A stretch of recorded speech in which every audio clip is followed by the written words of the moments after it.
ओम गण गणपतीये नमो नमः। श्री गणपती स्तोत्र मराठी। साष्टांग नमन हे माझे गौरीपुत्रा विनायका, भक्तीने स्मरता नित्य आयु कामार्थ साधती।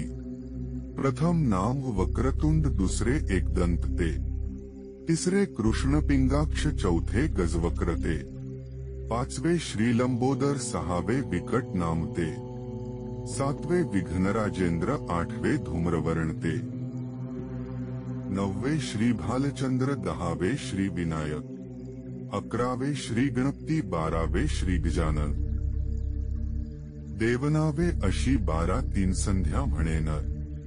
विघ्नभीती नसे त्याला प्रभू, तू सर्व सिद्धी दे। विद्यार्थ्याला मिळे विद्या, धनार्थ्याला मिळे धन, पुत्रार्थ्याला मिळे पुत्र, मोक्षार्थ्याला मिळे गती। ऐसे जपता गणपती स्तोत्र 6 मासात हे फळ, 1 वर्ष पूर्ण होता मिळे सिद्धी न संशया। नारदांनी रचिलेले झाले संपूर्ण स्तोत्र हे, श्रीधराने मराठीत पठण्या अनुवादिले। श्री गणपती स्तोत्र संपूर्ण। ओम गण गणपतीये नमो नमः।